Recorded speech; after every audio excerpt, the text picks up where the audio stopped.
Hi praise lord. దేవుని పరిశుద్ధ నామానికి స్తోత్రం కలుగును గాక. ఈరోజు దేవుని వాగ్దానము కీర్తనల గ్రంథము 51వ అధ్యాయము 17వ వచనము.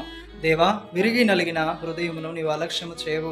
ఆమేన్. హల్లెలూయా. ప్రియమైన వారలారా, ఇక్కడ మనం చూసినట్లయితే దావీదు తన పాపంలో దేవునికి మొరపెడుతూ ఆయనను క్షమాపణ కోరుతూ ఆయన తన పాపముల విషయమై పశ్చాత్తాపముతో దేవుని వద్ద ప్రార్థన చేస్తూ ఉన్నప్పుడు ఆయన పాపము చేత ఆయన విరిగిపోయిన హృదయాన్ని దేవుడు మరలా ఆయనను క్షమించి, ఆయనలో ఉన్న పశ్చాత్తాపాన్ని చూసి ఆయనను క్షమించి ఆయనను మన్నించి అంగీకరించినట్లుగా మనం చూస్తున్నాం. ఈరోజు నీ పాపములు నిన్ను వెంటాడుతున్నాయా? నీ దోషములు, నీ అపరాధముల చేత నీ హృదయము వేదనతో నింపబడి ఉందా? మనుషుల మాటల చేత నువ్వు కృంగి ఉన్నావా?